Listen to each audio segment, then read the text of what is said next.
Gente, tudo bem com vocês? É para nós uma alegria estarmos aqui mais uma vez, né?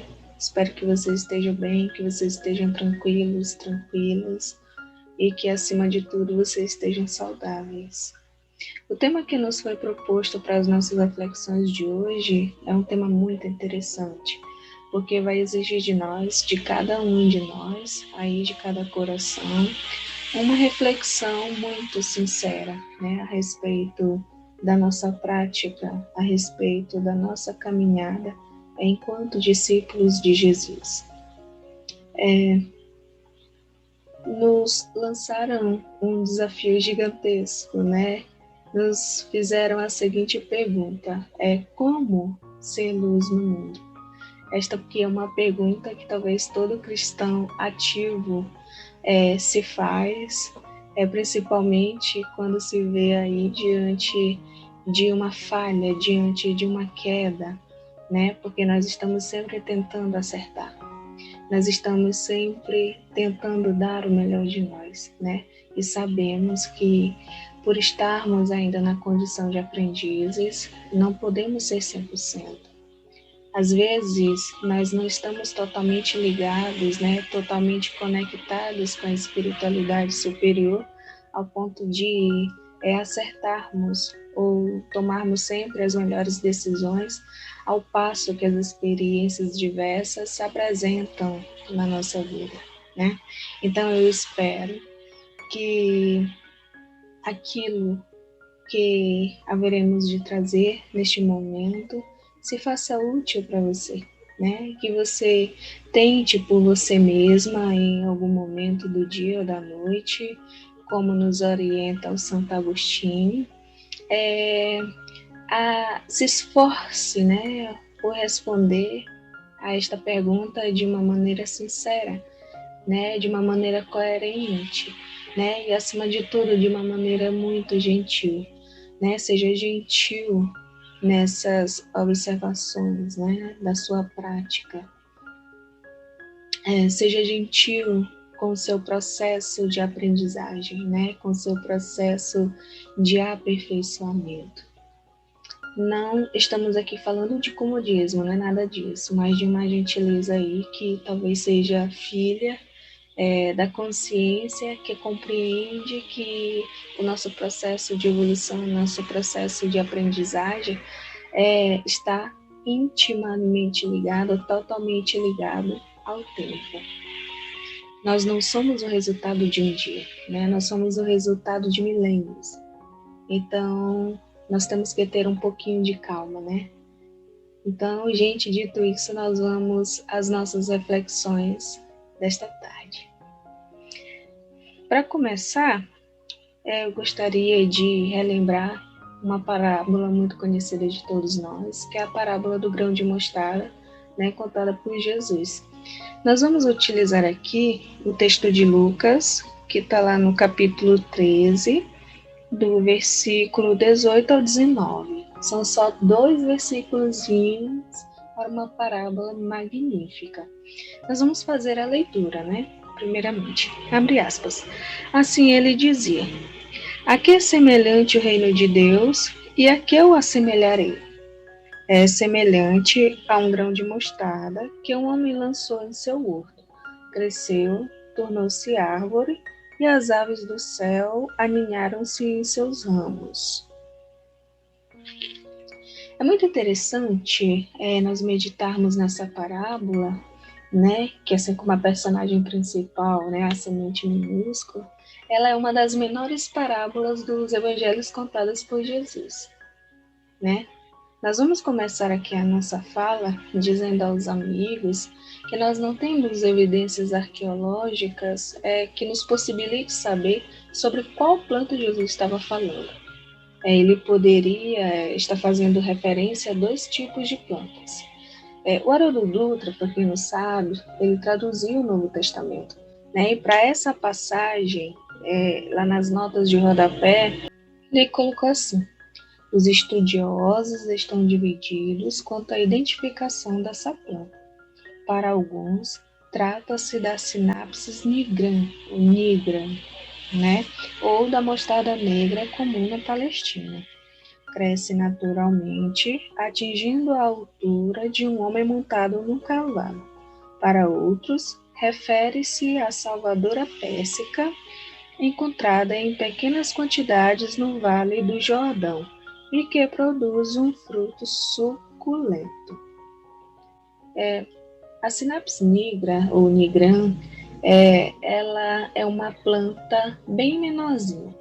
Ela parece aí mais um arbusto, né? Os seus galhos são bem mirradinhos, né? E chega aí a no máximo de 2 metros, né? 1,5 m, 1,80 m, por aí assim. O texto vai fazendo referência aí a um homem montado no cavalo. A outra não, ela já é uma árvore maior, mais frondosa e muito mais rara na Palestina. As duas, elas têm essa diferença no tamanho, né? No porte. Só que as duas, elas vão ter aí uma coisa muito parecida, que são as suas sementes, né? As sementes de ambas são muito pequenas, elas são minúsculas. E o mais legal de tudo isso é que quando a gente vê uma sementezinha miudinha, a gente não acredita que dali possa sair uma árvore, mas sai, né? O sentido dessa parábola é o seguinte, é que coisas pequenas, coisas minúsculas, né? Coisas pequenininhas que aparentam não ter grande importância, elas podem nos surpreender, né? Pelas coisas que elas podem apresentar para todo mundo a médio e longo prazo. Nós precisamos acreditar na grandeza das possibilidades de todas as coisas pequenas. Esse é o grande lance. Né? Como, por exemplo, aquilo que nos é apresentado no nosso dia a dia. Né? Servir um copo d'água, né? Silenciar quando o nosso íntimo quer gritar, silenciar quando o nosso íntimo quer julgar, né? Sorrir. Essa parábola, gente, que está em questão não é a grandeza do poste da árvore, mas a grandeza da sua utilidade. Eu acho que foi por isso que Jesus fez questão de dizer que os pássaros se aninhavam nela, entendem? Uma árvore onde um pássaro consegue se aninhar, independente aí do seu tamanho, ela é uma árvore útil. Aquela coisinha ali, pequenininha, menor de todas, a médio, longo prazo, ela vai se tornar uma coisa útil para outras criaturas. Assim somos nós.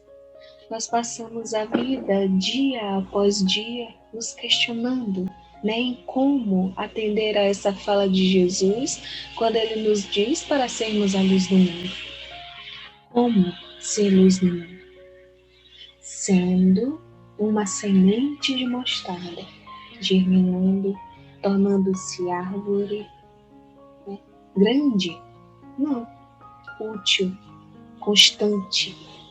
Esta seria uma das respostas para essa pergunta.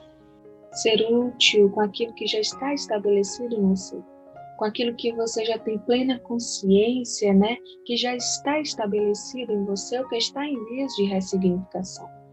É importante que a gente tenha consciência na vida, né? Sobre aquilo que nós viemos fazer aqui, consciências do que significa reencarnar, que é para a gente ter noção de como é ou de qual seja o nosso propósito aqui.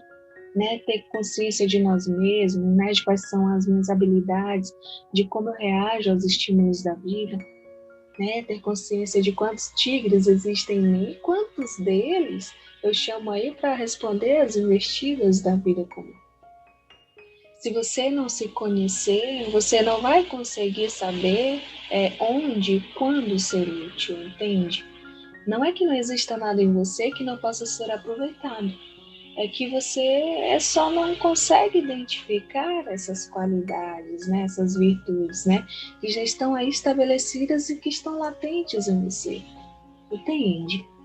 Você e eu, nós somos aí o resultado de um esforço pessoal de milênios. Né? Nós não somos o resultado de poucas horas, mas de milênios. Deus, ele não olhou para ti, para mim, e disse assim: nossa, vocês são muito bonitinhos, né? Eu vou deixar vocês pularem algumas etapas aí no desenvolvimento de virtudes e de talentos e vou colocar vocês nessa atual encarnação cruz. né? Vou deixar vocês crus que vocês vão saber se virar. Aí. Não é assim, gente. Nós já temos uma base muito boa para edificarmos um prédio. Nós temos aí instrumentos que são maravilhosos para restaurar a nossa casa que está aqui, ó, há pelo menos 2000 anos. Não sei se por uma questão de tradição, né? Mas a gente está sempre querendo se testar. Nós estamos sempre querendo ser melhores ou mais que os outros, né? Ou então achando que o outro é muito legal. E que por ele ser muito legal, a gente acaba que quer ser eles, entende? E sendo eles, a gente esquece de ser a gente mesmo. A vida aí, então, vai virando uma bagunça, né? Porque a duras penas a gente vai descobrir que a gente não pode ser o outro. Você tem que ser você. Então você adoece, você desanima e daí você se vai perdido na vida. É como a figueira, né? Lá que Jesus contou pra gente, né? Lá em uma de suas parábolas, né? Verdinha, verdinha, mas sem frutos.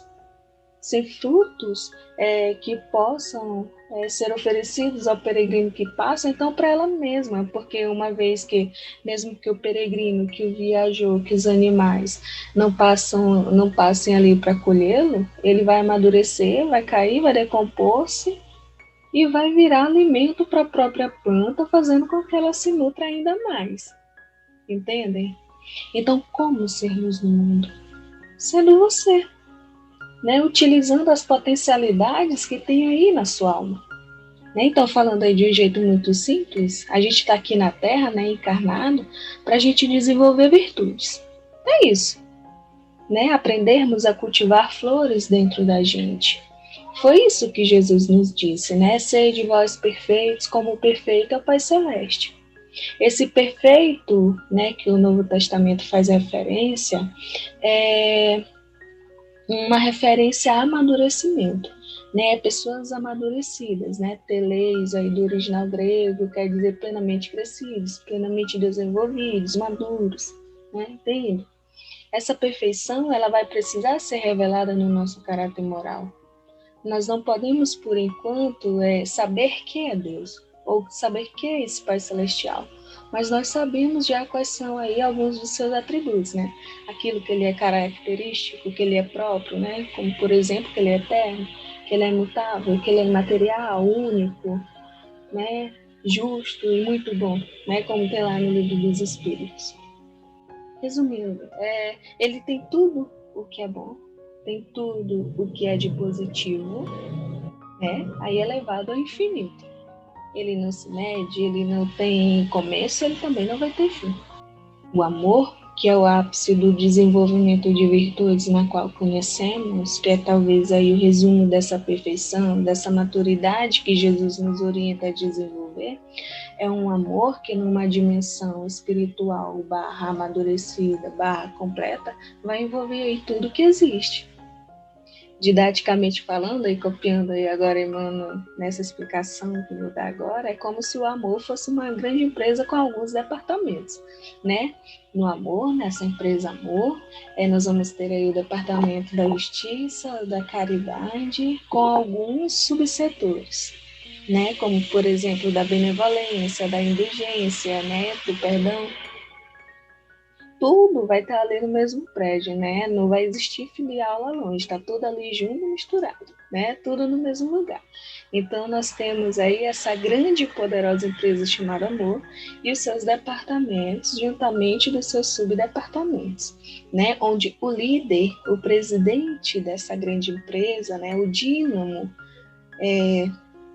dessa grande empresa, aquilo que a faz movimentar-se para que o amor propriamente dito aconteça, é o serviço.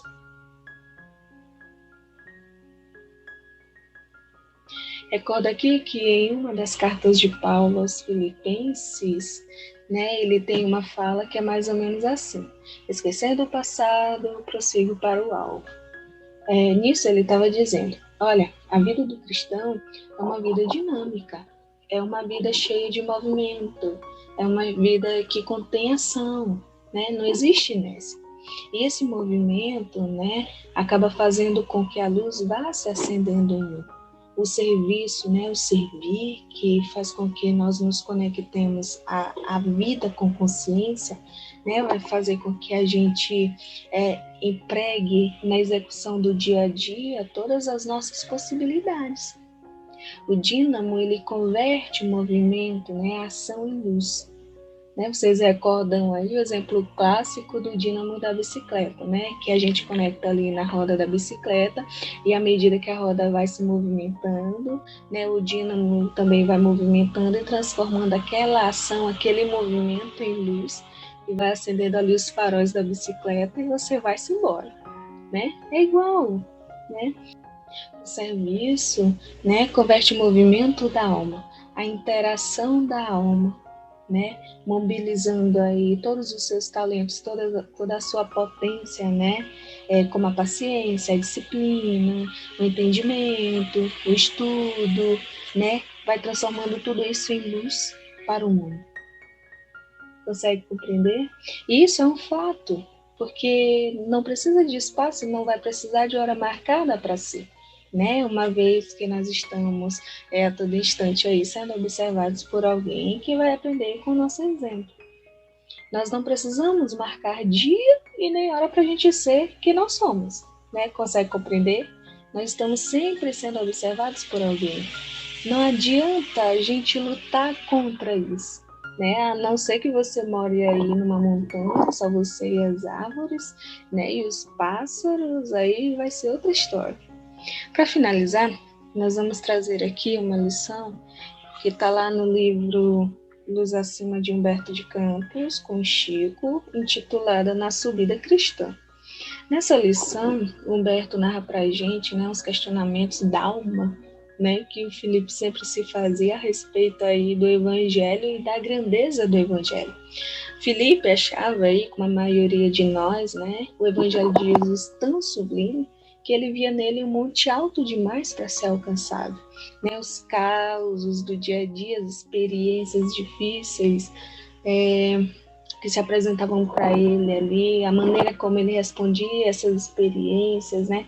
A tarefa da reforma íntima que ia fazer com que ele subisse esse monte se esfacelava, né? Caía por terra, porque ele achava muito difícil responder às coisas da vida da maneira como Jesus orientava. Então ele sempre dizia assim, né, que seria muito difícil no tempo por vindouro, por exemplo, corações que se aproximassem da mensagem do mestre. Ele dizia que aqueles corações que haveriam de vir, né, posteriormente, que não conviveram com Jesus, que não beberam ali diretamente da fonte, não teriam força suficiente para subir esse monte, né? Assim como ele, que também, vez ou outra, achava que era impossível, né? Como falamos, por causa da maneira como ele respondia às experiências que a vida comum vinha impondo para ele, né? Como essa experiência se apresentava para ele. Então, Jesus, como um bom mestre, como um bom professor, percebia naquele coração uma inquietação e se predispunha a ajudá-lo a solucionar, a sanar essas dúvidas, a fazer com que ele se sobressaísse a esses questionamentos. Então, Jesus, daquela forma carinhosa, né, costumeira de sempre, vai ter com Felipe para tentar tirar, né, essas trevas, né, esse desconhecido, essa insegurança do coração dele. Então, Jesus diz assim para ele: Felipe, não te deixes subjugar por semelhantes pensamentos. É indispensável instituir padrões superiores com a revelação dos signos, inspirando os viajores da vida e estimulando-os quanto for necessário. Ou seja, porque Felipe, ele achava que era impossível essa subida. Ele achava que era um monte íngreme demais para que a gente conseguisse subir. Que aquela mudança de pensamento era uma mudança muito drástica, que aqueles costumes velhos eram costumes fortes demais para que ele deixasse de lado. as paixões, entendem? Então Jesus diz assim, para lá, Felipe, vamos acabar com esse pensamento e vamos entender uma coisa. Vamos entender uma coisa aqui. O que eu vim fazer aqui foi fazer com que vocês saiam da mesmice, que vocês saiam da horizontalidade, foi fazer com que vocês ampliem as percepções de vocês e passem a ver mais além, e passem a ver adiante. Entendem? Aí Jesus continua aqui. Se não descerrarmos a beleza do píncaro, como educar o espírito que rasteja no pântano? Sem colocar novas metas para vocês, sem falar do que está por vir, como que eu vou estimular vocês a crescerem? Entendem? Todo crescimento advém de um estímulo. Advém de um estímulo. Se eu não fizer isso com vocês, como que eu vou estar cooperando para o soerguimento, para o amadurecimento espiritual de vocês? E por consequência, sem vocês, que são os meus discípulos, saberem disso, colocarem isso em prática, como vocês vão auxiliar aqueles que estão logo atrás de vocês? Entendem? É isso que Jesus está querendo dizer aqui para ele. Não menosprezes impensadamente a claridade que refugia além. Mas, Senhor, obtemperava o companheiro sincero. Não será mais justo graduar as visões? Aqui é interessante, né? Porque aqui somos nós, né? O amor que pleiteamos é universal e infinito. É razoável, portanto, diminuir a luz da revelação, para que se não ofusque o entendimento do povo. No transcurso do tempo, nossos continuadores se encarregariam de mais amplas informações. Aqui é espetacular, porque o que Felipe está querendo dizer para Jesus é o seguinte: Senhor, vamos baixar essa meta? Essas metas aí de evolução espiritual estão grandes demais. O senhor não acha que tem que colocar aí, sei lá, estipular aí um negocinho aí mais razoável? O senhor não acha melhor a gente tirar aí essa linha de chegada aí de tão alto, colocar mais baixo? Porque se nós que estamos aqui, eu que estou aqui convivendo com você dia após dia, estou bebendo da fonte diariamente, acho que essas metas estão longas demais, estão altas demais, que dirá aqueles coitados, né, que virão 2000 anos depois. Ele estava tentando barganhar com Jesus. Barganhar com Jesus, diminuir aí o negócio. E Jesus responde assim para ele: se as ideias redentoras de nossos ensinamentos são focos brilhantes de cima, reconheçamos que a mente do mundo está perfeitamente habilitada a compreendê-las e materializá-las. Aqui já acabou, né, com a onda do Felipe de todos nós. Jesus disse assim: olha, se a missão, se o ensinamento está sendo apresentado para você, é porque você já tem condições necessárias para corresponder a esse ensinamento. Eu, um espírito puro, não vou colocar nada diante de você ou diante de qualquer coração que aqui esteja, que seja impossível de vocês alcançarem. Entendem? É isso que Jesus vai começar a ensinar para ele. Que todos nós, eu e você, que queremos ser luz do mundo, que vemos nos ensinamentos de Jesus uma meta alta demais, um monte alto e íngreme demais para subirmos, que nós somos totalmente capazes de colocar em execução todos esses ensinamentos. É isso que Jesus está querendo dizer para ele. Não é a coroa da montanha que perturba a planície. E se os obstáculos aparecem impedindo-nos a subida, estas dificuldades pertencem a nós mesmos.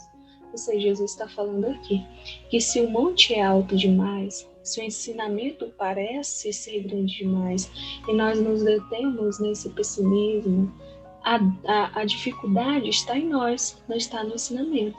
E aqui vai condizer com o ensinamento dos Espíritos, né?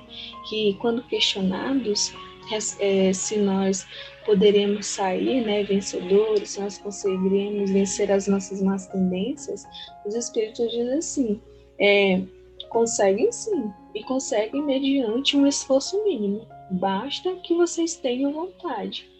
Tendo vontade, vocês conseguirão se sobressair sobre qualquer paixão. Entendem? Muito legal, né? A dificuldade está na gente, não está lá no monte. O monte está lá para ser escalado e vai ser escalado. Um monte de gente que nós estamos fazendo referência aqui e que Jesus também faz referência nessa lição, é o sentido da graduação espiritual, do amadurecimento espiritual, elevação espiritual. É uma metáforazinha.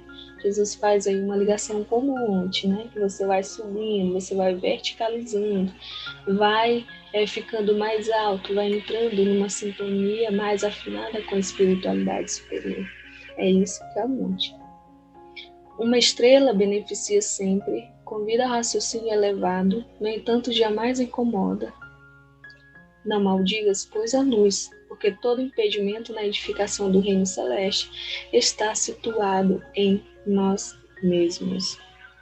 Então, o que vai se passar a seguir é o seguinte: Jesus, como todo e bom professor, vai esperar a hora oportuna, né, de ensinar aquele coração, de consolidar o ensinamento. Jesus, todos nós sabemos que não perdia a oportunidade de ensinar através da natureza. E um belo dia, Jesus acordou disposto, digamos assim, convidou Filipe e juntos partiram rumo ao Monte Hermon para escalá-lo, para subi-lo. E daí eles foram, né? E Filipe lá todo animado com Jesus, quando está ali no sopé, acha uma maravilha, acha muito legal escalar o monte. E quando chega no meio do monte, o terreno vai mudando e as pedras do caminho vão entrando na sandália e vão machucando seus pés. Pés aqui, que em todo o Evangelho, vale a gente lembrar, fazem referência ou são uma simbologia para referir-se aos nossos sentimentos. Porque os pés estão ali em contato com o mundo, estão em contato com o chão, como quem quer dizer. Na reencarnação, os teus sentimentos entrarão em contato com o mundo e, mediante este contato, eles serão burilados e você vai ter que ressignificá-los. Você vai ter que educá-los. Por isso que os pés, né, a parte do corpo humano que está sempre em contato com o chão, em contato com a terra, com as experiências da terra, são uma simbologia perfeita aí para sentimentos. Então, acontece isso, e ele para várias vezes no meio do caminho para poder descansar, porque não aguenta, Jesus observando, né? Daí, quando eles chegam no cume do monte, Jesus para consolidar o ensinamento. Daí Jesus diz assim para ele: como reconheces, Filipe, não foi a claridade do alto que nos dificultou a marcha, e sim a pedrinha modesta no chão. Pedrinha modesta no chão, lembre-se.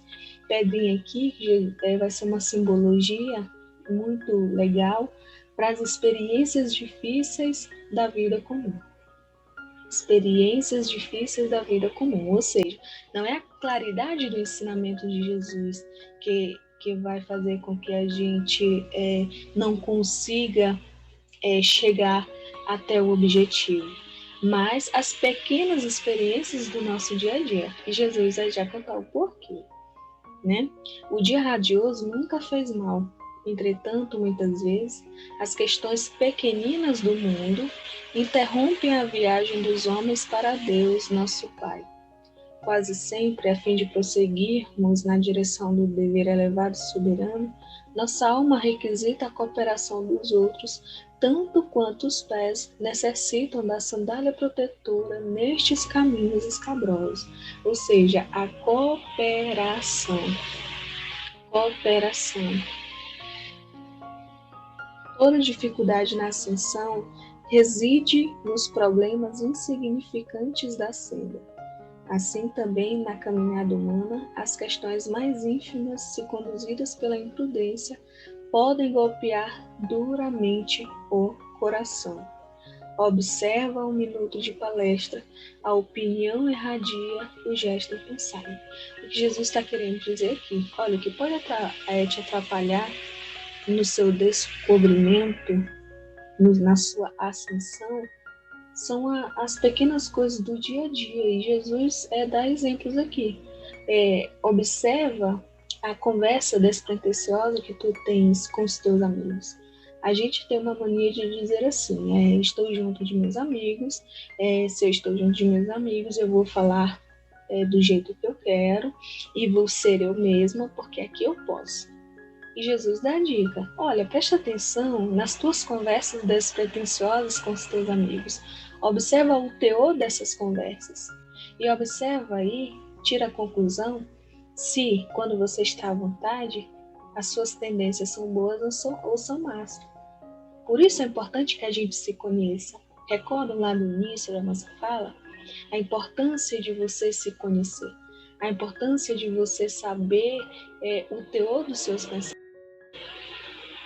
Porque serão esses os empecilhos para que você consiga ser luz no mundo. Não é o ensinamento não é a meta que é alta demais.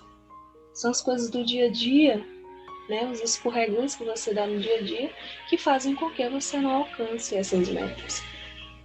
Aí Jesus também fala aqui da opinião erradia, né?